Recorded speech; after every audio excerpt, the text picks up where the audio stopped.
کرم مرشد محترم. اب اللہ تک رسائی کس طرح؟ اب جب دل میں اللہ اللہ شروع ہو گئی، اب کوئی چیز جب آپس میں رگڑا کھاتی ہے، پانی سے رگڑا کھاتا ہے تو بجلی بنتی ہے، پتھر سے رگڑتے ہیں چنگاری اٹھتی ہے، اللہ سے رگڑ کھاتا ہے تو نور بنتا ہے نا.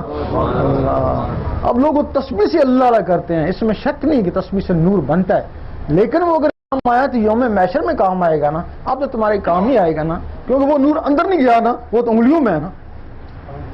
اب جو تمہارے اندر ٹک ٹک کے جب اس کے ساتھ اللہ اللہ مل گیا، اس کا جب رگڑا لگا تو وہ نور باہر نہیں گیا، وہ نور تمہارے خون میں گیا، خون سے پھر تمہاری نسوں میں پہنچا وہ نور، نسوں سے پھر جو تمہاری روح ہے اندر ان روحوں تک پہنچ گیا نا.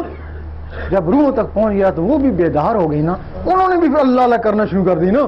اللہ. تو پھر تم سوتے رہنا تو وہ اپنے اللہ اللہ کرتی رہیں گی نا، قبر میں بھی جا کے اللہ اللہ کرتی رہیں گی اور یوم محشر میں بھی اللہ اللہ کرتی رہیں گی نا. اللہ. اب جو اللہ تعالیٰ نے فرمایا ہے کہ میں نے انسان کو عبادت کے لیے بنایا، اگر عبادت کے لیے بنایا تو کام کیوں کرتا ہے پھر؟ سوچنے کی بات، اگر عبادت کے لیے بناتا تو اس کو پیٹ کیوں لگاتا؟ بھائی صرف فرشتوں کی طرح اللہ نہیں کرتا رہتا نا، پھر اس کا پیٹ کیوں لگایا؟ پھر شادی بھی کہا، شادی بھی کر، بچے بھی ہوں گے، کام کاج بھی کرے گا، تو وہ تو کہا کہ ہر وقت اللہ اللہ بھی کر، میں تجھے بنائی عبادت کے لیے. اٹھتے بیٹھتے ہٹا کرپٹے لیتے میرے ذکر کو خریدو فوق میں، اس سے غافل نہ رہے. یہ کیا راز ہے؟